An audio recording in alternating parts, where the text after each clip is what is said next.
겨울에 추워서 다른 절에 손님으로 갔는데 법당에 마침 목불이라서 그거를 쪼개가지고 군불을 뗐다라는 얘기. 이런 기행처럼 보이는 것이야말로 어떻게 들으면은 이제 우리 불자가 어떻게 부처님을 함부로 그렇게 하고 불상을 훼손하느냐라고 얘기를 하지만 큰일 날 짓이잖아요. 한편 통쾌해요. 그래서 이제 선사들은 흔히 하는 얘기가 그냥 바위가 그냥 있으면은 그 위에 걸터 앉아가지고 놀기도 하고 자기도 하고 이러는데 조각을 해서 불상만 그려놓기만 하면은 그 앞에서 절을 한다. 나무에다 그러고 그러면서 이제 이 기복화하고 우상화하는 그런 것들을 철저히 깨트리고 네가 부처다. 부처가 따로 없다라는 얘기를 직설적으로 내지를 수 있는 종교가 어디에도 없어요.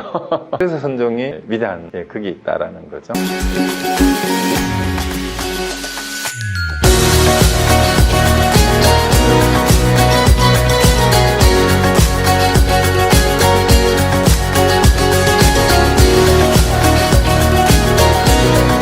그러고 이제 그 이후에 이제 열애선과 조사선이라는 말이 또 나오는데요. 원래 능가경이나 달마 이후에 여기에 뭐 육조 해능대사, 마조도일, 백장해, 교경정밀 다 이름만 들어도 굉장한 이제 선가의 종장들이죠. 이분들은 조사선이라는 말을 안 썼어요. 열애선 혹은 열애청정선을 최상승선이라고 했는데 그럼 열애선, 열애청정선이 뭐냐 하면은 부처님이 닦은 선정이라는 뜻이에요. 그럼 그게 최고다 이런 뜻이에요. 글자 그대로. 그런데 앙산 해적하고 향음 지한 사이에 이제 그 오도성을 놓고 평을 하다가 그 오도성을 이제 앙산 해적이 사제인 향음 지한의 오도성을 보고 이거는 뭔가 좀 덜 떨어진 것 같은데 네가 다시 한번 얘기를 해봐라 해서 얘기를 하니까 그거는 열애선 도리이지 조사선 도리에는 미치지 못했다라고 앙산이 평을 해요. 그게 요 내용이에요. 그래서 이제 향음 지한이 깨달았다면서 오도성을 바쳤는데 그 오도성을 보고 나중에 이제 앙산이 이제 그 인가를 받았다고 자기 스승한테 얘기를 듣고 앙산 해적이 보고 사제를 보고 네가 깨달았다고 그랬는데 다시 한번 말해봐라. 이러니까 향음 지한이 이렇게 얘기를 한 거예요. 지난해 가난은 가난이 아니에요. 올해 가난이 비로소 가난이다. 지난해 가난에는 송곳 꽂을 자리도 없더니 송곳 꽂을 땅도 없는 거예요. 하도 가난해서 땅 한 떼기 없었다 이 말인데 그런데 올해는 송곳조차도 없다. 이렇게 얘기를 했다는 거예요. 그런데 앙산이 이 개성을 듣고는 그래도 이거는 열애선 정도만 아는 거고 조사선은 꿈에도 보지 못했다. 이러니까 향음이 다시 개성을 지었어요. 그래서 나에게 하나의 깃털이 있어 눈을 깜빡이니 그것을 드러내 보인다. 만약 사람들이 알지 못한다면 따로 삼위를 부르리라. 이 개성을 듣자 앙산은 기뻐하면서 이제 사제가 조사선을 알았구나 하고 이제 인가를 인정을 해줬다는 얘기가 전해지는 내용이에요. 여기에서 조사선이라는 말이 처음 나와요. 자, 그래서 이 이후로 솔직히 이제 불교 의록이나 경전에는 열애선과 조사선에 대한 정확한 개념 규정이나 비교했는 정확한 근거가 없어요. 근데 이 이후에 뉘앙스 자체가 여기를 보면 어떻게 돼요? 열애선은 아직 좀 수준이 좀 낮고 조사선이 더 수준이 높은 쪽으로 뉘앙스가 느껴지잖아요. 그죠? 그래서 오늘날의 대부분의 선사들은 조사선이 더 열애선보다 수승하다라는 쪽으로 그냥 무심코 그런 식으로 받아들이는데 그러니까 이걸 또 반박하는 사람들이 열애선은 부처님이 했던 선정인데 그럼 조사가 열애보다 더 높다는 말이냐? 이런 식으로 또 반박을 해요. 그래서 그게 왜 그런지를 이제 제가 설명을 해드리려고요. 이것을 근거로 이후 조사선의 경제가 열애선 경제보다 더 높고 수승하다 생각하는 인식이 퍼졌는데 이게 열애선은 아직도 경전과 교리에 의존하고 있어서 언어 문자의 틀에서 벗어나지 못한 의리선이다라고 폄하를 하게 되는 쪽으로 뉘앙스 이렇게 자꾸 쓰는 거예요. 이때부터. 사실은 그전에는 열애선을 그렇게 폄하하지 않았어요. 그리고 조사선은 자, 요게 이제 핵심이에요. 붓다가 설한 경전이나 언어 문자에 의존하지 아니하고 곧바로 그 마음을 직시에 깨닫게 하는 선법이다. 그래서 문자에 의지하지 않고 직접 스승으로부터 제자에게로 이신전심으로 깨우침에 전해지는 사자 상승하는 선이다라는 의미가 이 조사선에 덧붙여진 것 같아요. 그러면은 저는 이걸 어떻게 이해하냐면 여러분 문중에 각자 여러분 족보에 집안에 시조가 있을 거 아니에요? 저는 김혜긴가인데 김혜긴가의 시조는 김수로왕이라고 봐요. 자, 그런데 여러분이 지금 여러분, 부모님이 더 중요해요? 김수랑이 더 중요해요? 객관적으로 봤을 때는 김수랑이 더 위대하지. 우리 아버님은 시골 농부로 사시다가 돌아가셨는데. 그렇지만 그 부모님이 나를 직접 낳아주고 길러주신 분이잖아요. 그리고 제사 지낼 때도 어떻게 해요? 바로 위에 부모님 제사가 더 중요하고, 그 다음에 할아버지, 친할아버지, 그 위에 고조로 가면 안 지내잖아. 그렇게 생각하면 왜 조사선을 중시했느냐 하면, 조사의 의미를 제대로 알아야 돼요. 그 조사가 뭐냐 하면, 부분의 종파에서 시조와 그 법맥을 이은 분들을 조사라고 얘기하는데, 특히 선종에서 조사가 왜 중요한가 하면은요, 우리가 이신전심이나 사자상승이라는 얘기를 여기도 계속 제가 몇 번을 했잖아요. 부처님으로부터 마하가섭이 세 곳에서 이신전심으로, 삼처전심으로 법을 이었다라는 이 설에서 이게 사실은 나오는 거예요. 그럼 왜냐하면, 그래서 경전은 부처님이 당시에 했던 설법을 문자로 기록한 건데, 조사는 어떤 사람이냐 하면, 경전이 아니고 부처님으로부터 직접 전수받은 수행법을 몸으로 직접 와서 전해준 분이 조사라는 뜻이에요. 그래서 그 조사가 부처님보다 높다라고 할 게 아니고, 이제 선종은 모든 사람이 뭐가 있다고 봐요? 불성을 가지고 있고, 깨달으면 누구나 뭐예요? 다 부처기 때문에 선종에서는 석가모니나 마하가섭이나 달마나 그 다음에 나에게 이 법을 전해준 사람이나 전부 다 부처예요. 그러니까 높낮이가 사실은 없어요. 그런데 석가모니 부처님은 2600년 전에 나하고는 얼굴 대면도 안 왔고, 석가모니 부처님은 내가 볼 수 있는 거는 경전을 통해서밖에 볼 수 없잖아요. 그런데 석가모니 부처님이 직접 전해준 법은 지금 몸으로 내 앞에서 직접 그 전해받은 걸 전해주는 분이 이 스승이 바로 조사인 거예요. 그러니까 그분이 없으면 경전 말고 직접 경전에서 증거해주지 않은 법을 어떻게 해요? 우리가 확인할 방법이 없어요. 그래서 조사가 더 중요하다는 거예요. 중요하다는 거죠. 조사가 더 높은 건 아니에요. 그 의미를 정확히 이해를 해야, 왜 조사선이라고 하는가가 이제 이해가 될 수 있습니다. 그 다음에 이제 열애선 조사선 얘기가 나오고, 가나선하고 묵조선의 얘기가 계속 나오는데요. 요거는 위에 얘기했어요. 나머지 조동종 빼고는 다 임재종에 흡수가 돼버리고, 이제, 조동종하고 이제 그 임재종만 남았고, 임재종은 나중에 이제 대종고에 와서 주수행법을 하두를 참고하는 가나선을 주창을 하고, 그 다음에 이제 조동종에서는 묵묵히 앉아서 묵조하는 것을 주수행법으로 삼았어요. 그래서 그 중간에 넷째 다섯째 줄부터 묵조선은 묵묵히 앉아 망상과 잡념을 없애고 수식관을 중심으로 득도하려는 선풍인데, 조동종의 갱지성각이 주창을 했고요. 여기서 묵의 의미가 뭐냐, 말이 없고 이제 침묵한다 할 때 그 묵자예요. 담년 적정한 불심의 체를 묵이라 한다. 그러니까 한 말이 없다는. 그 다음에 조는 비춘다는 뜻이죠. 이게 불심의 용이다. 그 체용을 이제 묵조로 설명을 해요. 묵조선에서는. 근데 묵조선이라는 말은 조동종에서 붙인 게 아니라 대종고가 비판하는 말로 붙인 거예요. 이제 갱지정각의 선풍이 지나치게 무견부동에만 그쳐서 활발한 성기가 없다. 이걸 비판하는 데서 묵조선이라고 이제 비판하는 말로 붙였는데, 이에 대해서 갱지가 묵조 두 글자를 가지고 이제 종풍을 선정하고 있는데, 이 묵자하는 것만이 지혜의 작용을 활발히 하고 깨달음이 정도다라고 주장을 하면서, 대종고에서는 공안에 구애받아서 자꾸 맹본 난가리를 말, 쓸데없는 광이나 휘두르고 쓸데없는 할이나 외치는 이런 특이만만하는 가나선, 그러니까 말이나 지켜보는 선이다. 이게 나쁜 말이에요, 사실 가나선이란 말은.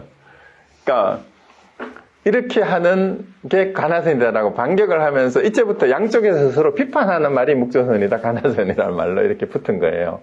그랬는데 이 대해는 여기에 대해서 더 나가서 묵조선을 엄청나게 신랄하게 비판을 해요. 그 비판을 하는데 대해 어록에 보면 얼마나 심하게 비판을 하는가 하면은, 이 묵조하는 놈들은 이렇게 앞에 막 그런 얘기가 나와요. 묵조의 무리들이라고, 삿된 무리라 그래요. 그 흑산의 기신굴에 앉아서 고요하게 항상 비춘다 하고, 또한 대열반을 성취한 것이라 하고, 앉고 앉아서 엉덩이에 못이 박히도록 앉게 해서 아무도 감히 움직이지 못하게 한다. 지금 묵조의 삿된 무리들이 다만 말이 없는 것으로서 궁극의 법칙을 삼아 이제 위음나반이니까 이제 그냥 본가의 경지라 하고, 또한 공급 이전의 일을 한다. 깨달음의 법문을 전혀 믿지 않게 수행해서 깨닫는 것을 거짓이라고 본다. 깨달음을 제일로 여기지 않고 깨달음을 방편의 말로 여기며 깨달음을 사람들을 맞이하여 가르치는 말로 이해한다. 이러한 무리들은 다른 사람을 속이고 자신도 속여서 다른 사람들을 그르치고 자신도 그르치는 것인 줄 알지 않으면, 이 비판하는 이유가 요거예요. 저렇게 하고 저것이 궁극인 것처럼 저러고 앉아 있으면 남을 속이고 자신도 그르치는 거다. 이렇게 비판을 하는 거예요. 그래서 이제 묵조선에 대한 비판은 이제 그러고 있으면 있을수록 점점 혼침과 산란만 더해지고 도거죠, 그죠? 결국은 미혹으로부터 못 벗어난다. 그래서 공안을 통해서 성성적적하게 깨어 있어야 된다. 이렇게 이제 대해는 주장을 하는 거예요. 그런데 이제 이거는 다른 평가인데요. 이 대해 스님이 이렇게 이제 묵조선을 비판하는 사회적 상황하고도 관계가 있다라는 얘기예요. 그때 대해 스님이 이거를 비판을 당시 송나라 때인데, 송나라 초기가 지나고 중기가 되면서 요 나라하고 금나라가 송나라에 쳐들어와가지고 이게 북송시대가 멸하고 남송시대로 가요. 이래가지고 송나라는 굉장히 전란에 휩싸여가지고 피난민들이 생겨서 막 이동도 있고 굉장히 혼란한 시기였어요. 그런 시기에 온건과 평화를 강조하는 묵조선풍보다는 이제 가나선은 자신이 처한 그 장소가 바로 도량이다. 그리고 생활선과 노동선을 강조했잖아요. 백장청규나 이런 데서 보듯이. 그리고 행선을 강조했는 게 가나선이기 때문에 앉아있는 게 중요한 게 아니다. 그래서 시대 상황에 더 어쩌면은 이 가나선이 더 부응을 했는지도 모른다라는 얘기죠. 그리고 이거하고 관련해서 예를 들어 마조도일이 처음 깨닫기 전에 누구 스승이 계속 앉아있으니까 너 뭐 하려고 앉아있냐 그러니까 부처되려고 한다. 그러니까 그 스승이 옆에서 기아장을 가지고 와가지고 스승 태우고 갈았다 그러잖아요. 그 왜 그러십니까? 하니까 거울 만들려고 하니까 기아장을 갈아서 어떻게 거울이 됩니까? 이러니까 야 이놈아 앉아있다고 어떻게 부처가 되느냐. 거기에서 이제 크게 이제 한 방 맞았죠. 그러고 난 뒤에 이제 설명을 해주잖아요. 수레가 가지 않으면 수레를 때려야 되냐, 소를 때려야 되냐, 이 얘기를 물었다 하잖아요. 이제 그런 얘기들이 이제 가나서는 그런 할발발하다, 할발발지라 그래요. 할발발. 그 할발발이라는 한자가 이게 일본 사람들이 이런 한자를 잘 써요. 활자는 활자인데 할발발하다 이건데 발자 앞에다가 뭘 쓰냐면 고기 어자를 써가지고 이 발자를 써요. 할발발이라는 쓰는데 이 발자가 뭔 발자면 고기가 팔딱팔딱 뛰는 발이에요. 거기 싱싱한 새로 막 건물 같은 걸로 떠가지고 금방 잡아놓으면 고기가 팍 하잖아요. 이렇듯이 생명력이 있는 이제 선이다. 행동력이 있는 선이다라는 게 이제 그런 얘기예요. 그 할발발지를 드러내요. 어쨌든 묵조선에 대해서 이렇게 이제 비판을 하면서 이제 가나선이 주류가 돼버렸어요.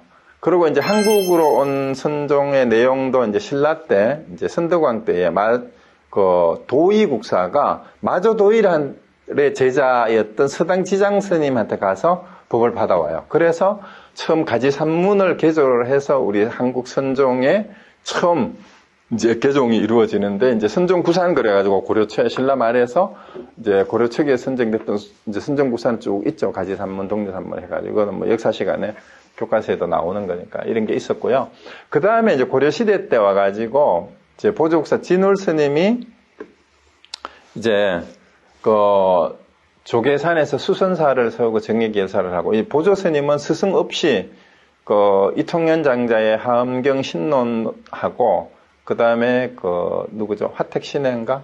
규봉종밀의 책을 보고 스스로 깨닫고 나서 가나선이 지름길이다 해서 가나경절문이라고 그랬어요.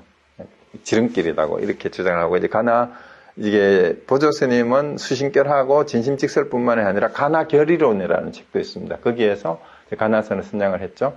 그리고 이제 태고 보우 스님은 중국의 이때는 원나라 때예요. 원나라 고려 말이니까 서곡 성공 흥사의 법을 받았고 나홍해근 흥사는 평산철임 스님의 법을 받아왔어요. 이때 다 원나라 때 태고 보우하고 나홍해근 스님이 직접 중국으로 가서 중국의 그 가나선에 다 임재종 계통이에요. 임재종 계통에서 법을 직접 받아서 이제 왔는데 지금 이제 태고 보우 국사의 법맥이 지금 살아서 지금까지 한국 불교에 전해진다라고 봐요.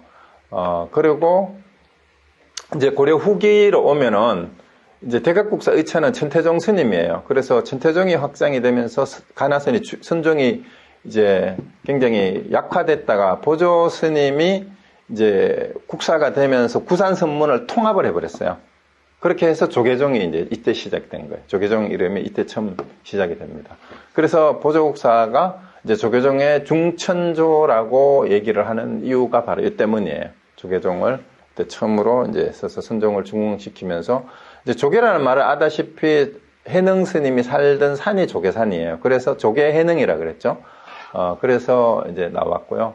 그래서 조계종은 이제 고려 시대에 등장을 했지만 대한불교 조계종의 시조를 어디로 보느냐 하면은 이제 도의국사 가지산문을 처음 개종했던 도의국사를 조계종의 초조로 보고 그 다음에 보조국사 진우를 중천조 태고 보우국사를 중흥조로 삼아서 오늘날에 이루고 있고 그 다음에 요 법맥을 이은 분이 이제 조선시대 된 서산대사하고 이렇게 쭉 내려와가지고 이제 최근에 이제 경허 만공 경허 스님 아래 이제 스님들이 쭉 법맥을 이었다라고 이제 보고 있습니다. 자, 그 다음에 이제 한국불교 이제 최대 종단인 대한불교 조계종은 10년 전부터 종단의 주된 수행법이 바로 가나선인데 이거를 세계화하고 대중화해야 된다. 이게 최고의 수행법이다. 최상선이다. 이렇게 주장을 하면서 이제 무차선에도 열고 세계 학술대회도 열고 그다음에 책도 여러 가지 발간을 하고 했는데 이게 이제 문제가 과연 대중화하고 세계화를 어떻게 하겠느냐라는 거예요. 이 가나선을. 그래서 제가 이제 여기서부터는 거의 이제 제가 썼던 논문에서 제가 이제 정리를 한 건데 이제 가나선을 대중화하고 세계화 하려면은요, 제가 생각하는 가장 첫 번째 문제가 화두에 대한 오해가 너무 많아요. 우리 한국 불교계에. 그 오해가 뭐냐 하면 화두에 대한 신비화하고 오해가 이게 가나선 대중화와 세계화의 가장 큰 장애다라는 생각이 드는데 그 오해가 뭐냐 하면은 화두 하나만 하면은 다 끝난다라고 설명하는 이런 부류들이에요. 그게 이제 그 다음에 또 하나는 화두는 어디 출가한 큰 스님들이나 스님들 중에도 아주 도인 스님들이나 깨치는 거지 우리 같은 범부들이 어떻게 그걸 하느냐. 이게 화두를 신비화하는 거예요. 그런데 버나드 세네카라는 불교 학자인데 이 사람이 그 세계 불교 학회에서 발표를 했어요. 여기 학회가 있었다 그랬잖아요. 몇 차례. 이 사람이 뭐라고 했는가 하면은 하나의 화두로 충분하다면 왜 대해종고는 그 대해어록이나 대종고의 서장이 뭐예요? 서장이? 가나선의 교과서라 그러는데 사실은 서장은 편지글이에요. 편지글. 글서자인데 그 대해종고 스님이 자기 속가에 이 중에 그 편지를 주고받아서 그때 당시에는 요즘 이메일이나 전화도 없으니까 화두를 어떻게 참고하고 가나선을 어떻게 해야 되는가를 제자들이 편지로 질문을 하면은 답을 하고 했던 거 주고받은 그거를 모은 게 서장이라는 책인데 이게 한국 전통 강원에서는 사집가에서 필수 과목으로 들어가요. 사집가의 필수 과목 4개가 전부 다 선종의 서적이에요. 서장하고 고봉 원무스님의 선료, 그 다음에 보조국사가 그 절요하고, 그 다음에 또 하나가 뭐죠? 도서. 그 교봉정물스님. 이 4개가 전부 선종의 일인데 이 서장이 바로 가나선의 교과서를 그러는데 여기에 대종고 스님이 왜 이 버나드 세네카를 하는 얘기가 화두 하나로 충분하다면 왜 많은 화두를 제자들한테 편지로 이 화두를 같이 들어라 또 다른 화두를 들으라고 왜 얘기를 하겠냐 이 말이에요. 그러니까 가나선을 완성했다라고 하는 사람을 대종고라고 하면서 왜 사직과에서 필수 과목으로 배우는 서장에 이런 얘기가 나오는데 하도 하나만 하면 된다는 얘기를 왜 하는지는 이해가 도대체 안 돼요. 서장을 안 본 것 같아요, 강원에서. 그래서 여기서도 당장 첫 번째 편지부터 정시랑하고 주고받는 6차례 답변을 해요. 거기에 조주의 방아짝과 운문의 순미산 공안을 2개를 같이 참고하면 좋다는 얘기가 몇 번이나 나와. 그러고 또 다른 데 가서는 만법길이나 조주무자를 이목고를 하라고 또 나와요. 근데 관할선 교과서에서 이렇게 얘기를 하고 있죠. 또 하나, 출가한 스님들만 한다. 서장에 주고받는 그 편지 상대자가 90%가 스님이 아닌 속인들이에요. 거사들이에요, 전부 다. 그때 당시에 이제 선비들이에요. 그러면 관할선의 교과서에 등장하는 90%의 인물이 스님들이 아니고 누구란 얘기예요? 제가 신도들이에요. 근데 왜 제가 신도들이 관할선 못한다 그래요? 서장에서 관할선의 교과서라고 하는 우리 조계종에서 채택한 교과서에서 서장에 등장하는 인물 90%가 제가 불자들인데 왜 그런 얘기를 하냐고. 그리고 당장 첫 번째 편지부터 이 2개를 같이 들어라. 이렇게 얘기를 해요. 근데 왜 하나만 하라는 얘기를 하냐. 근데 이게 둘 다 똑같아요, 해보고 나면은. 여기 지금 이제 강의 들으신 분들 중에도 몇 분이 이 답을 하신 분이 있어요, 이 둘 다. 그래서 방아착 하두는 조주스님의 하두인데, 음양존자가 한 물건도 가져오지 않았을 때 어떻습니까? 하니까 조주가 방아착 이랬어요. 내려놔라. 그런데 한 물건도 가져오지 않았는데 무엇을 내려놓으란 말입니까? 하니까 조주가 그럼 짊어지고 가거라 하니까 존자가 바로 깨달았다 라고 기록이 되어 있어요. 선문염성에도 이게 기록이 되어 있습니다. 조주록에도 나오고. 그런데 여기 너무 재밌잖아요. 한 물건도 가져오지 않았을 때는 어때요? 어떻습니까? 하니까 내려놔. 아니, 한 물건도 안 가져왔는데 뭘 내려놔요? 그럼 가져가. 이 조주의 위트가 끝내주는 거예요. 이렇게. 그러니까 앞에 걸 알면 뒤에 걸 알아요. 그럼 질문이 뭐냐 하면 한 물건도 가져오지 않았는데 내려놓아라 한 뜻이 뭐냐를 알면 됩니다. 뭘 내려놓으란 말이냐. 뭘 내려놓으란 말이야. 그걸 답을 해야 돼. 그러니까 반문을 하니까 그럼 질문 가라 이러니까 그때 딱 깨달은 거죠.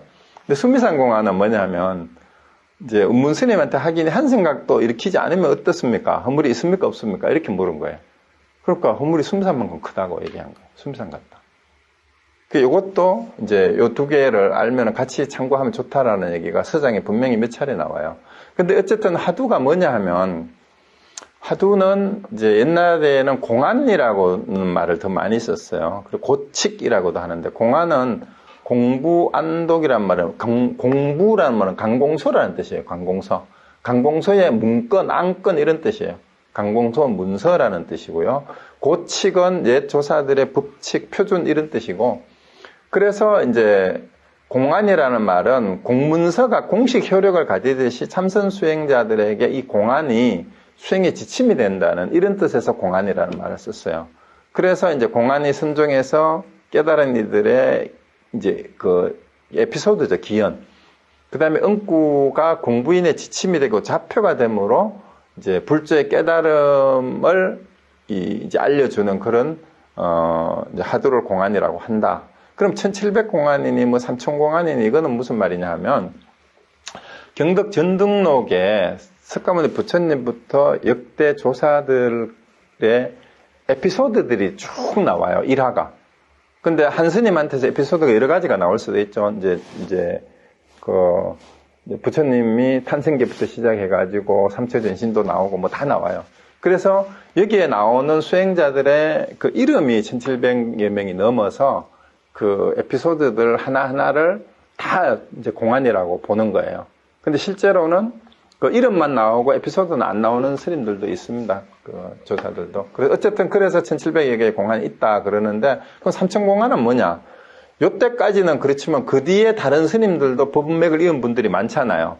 그래서 그 뒤에 여기 견덕 전등록은 없지만 다른 스님들이 주고받은 법문이 선문답이 또 공안처럼 후대에 참고를 하게 해서 하는 새로운 하두들이 있어요. 그래서 삼천공안이라는 말도 있고 그럼 지금은 새로운 하두를 만들면은 만들 수 있냐? 만들 수 있죠. 지금 제가 얘기하는 데 대해서 누가 시비를 걸고 물고 늘어졌는데 내가 무슨 말을 했는데 도대체 무슨 말인지 모르겠어. 근데 이게 무슨 뜻인지 한번 알아봐라 이러면 그게 또 하두가 될 수 있어요. 이거 이따가 말씀드릴게요. 그 다음에 그래서 하두란 과연 뭐냐라는 거예요. 하두라고 하는 것은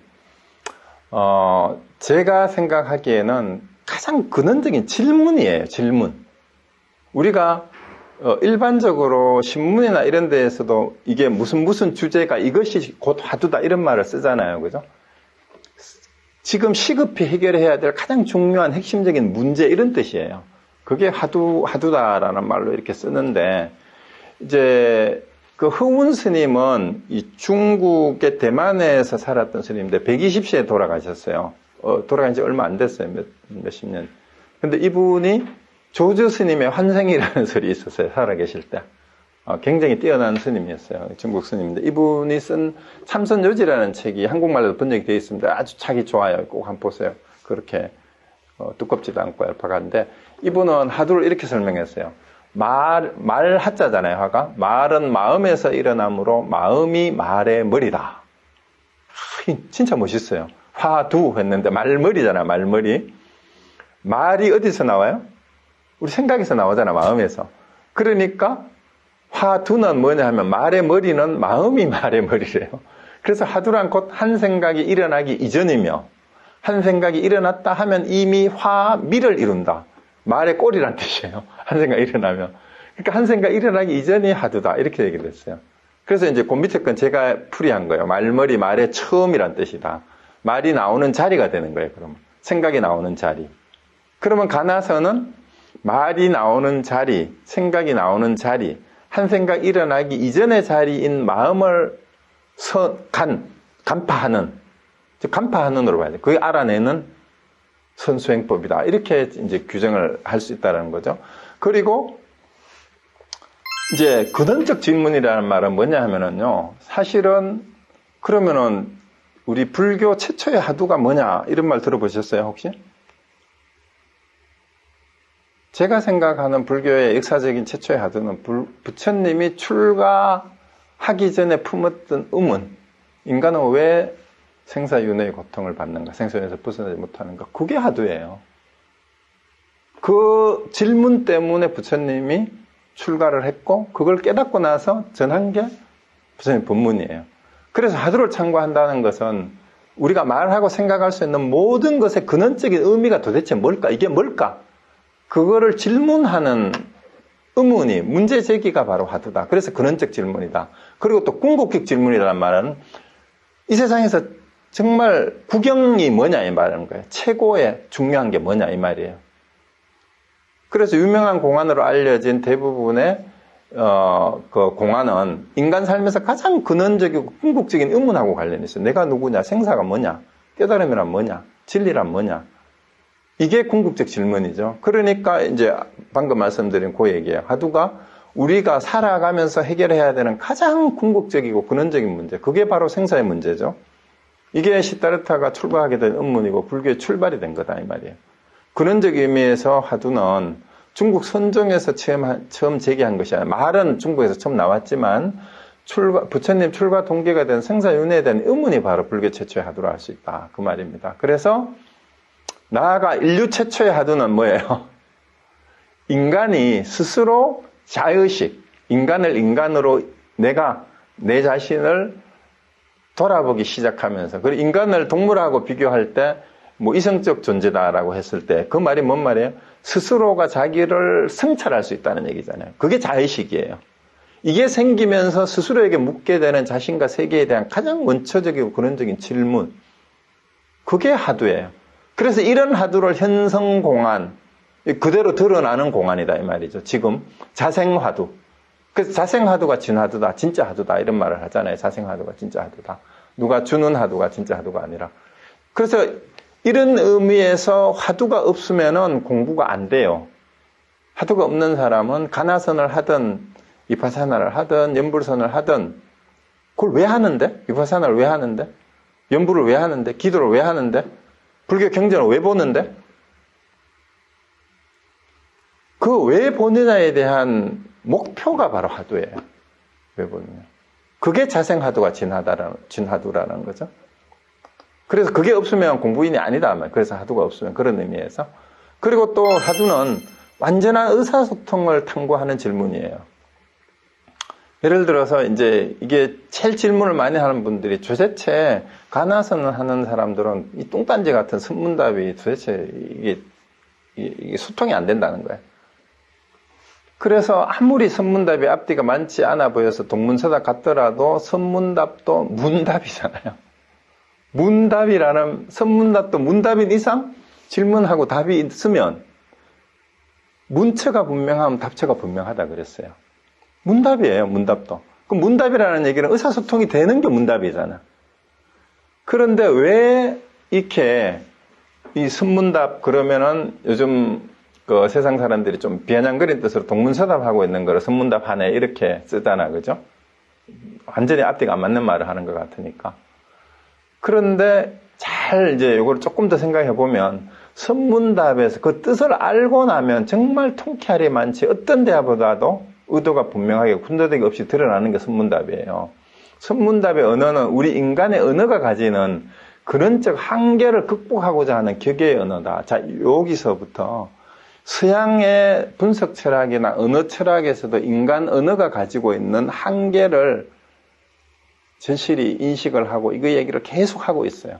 하이데거는 언어는 존재의 집이다라고 했는데 존재라는 말은 진리, 스스로 있는 것 이렇게 이해해도 돼요. 그러면은 이 존재를 진리나 도라는 말로 바꿔도 뭐 이게 뉘앙스 차이는 있지만 사실은 언어라는 것이 아니면 존재를 삶이라고 생각해야 돼요. 우리 삶 자체. 진리 이것이 드러나는 게 말을 통해서밖에 드러날 수가 없잖아요. 그렇죠? 그런데 존재 자체는 아니에요. 그게 드러나는 건 말일 뿐이지. 이 얘기는 유식사상할 때 제가 누차 얘기를 했어요.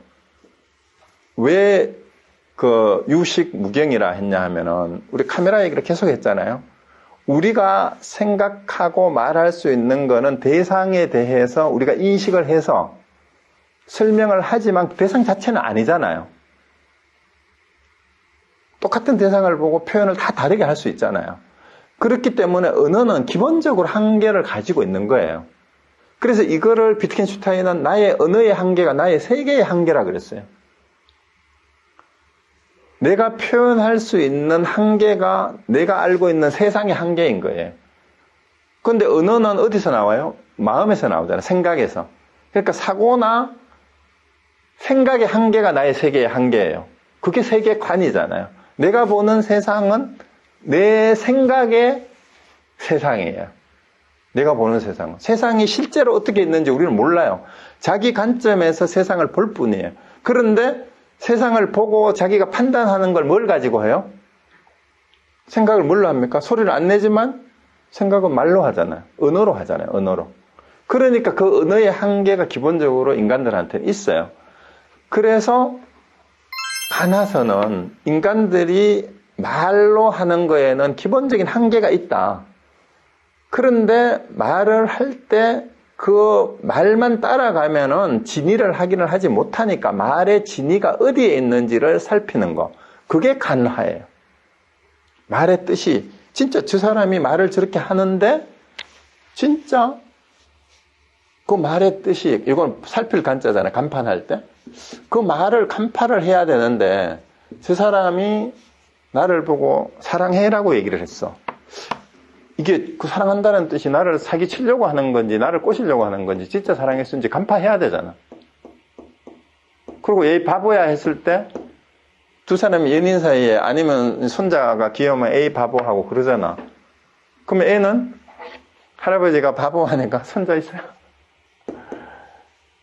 진짜 바본 줄 알고 막 열받아가지고 막 대들고 이러잖아. 그럴 때 그 말의 뜻을 간파를 하지 못하면은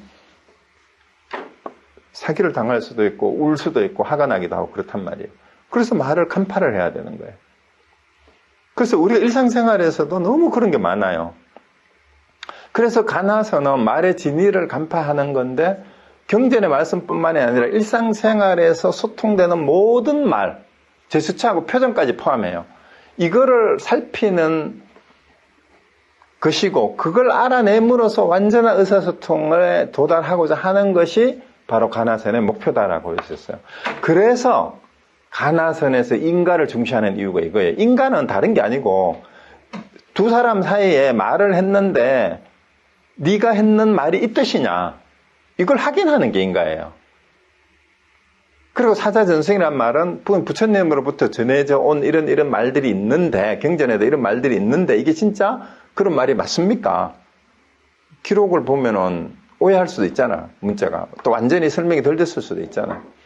그래서 사자전승의 법통과 혈맥이라고까지 하면서 법맥을 중시하는 조사선전을 고집하는 이유가 바로 완전한 의사소통을 지향하기 때문에 그래요. 근데 이 완전히 개합이 된다 그러잖아요. 완전히 의사소통이 돼서 개합이 되지 않았으면 그거는 그런 뜻이 아니다. 그거는 말짱 오해다 이렇게 되는 거죠. 그래서 오해를 극복해서 완전한 의사소통을 지향하는 게 가두다 이런 말입니다.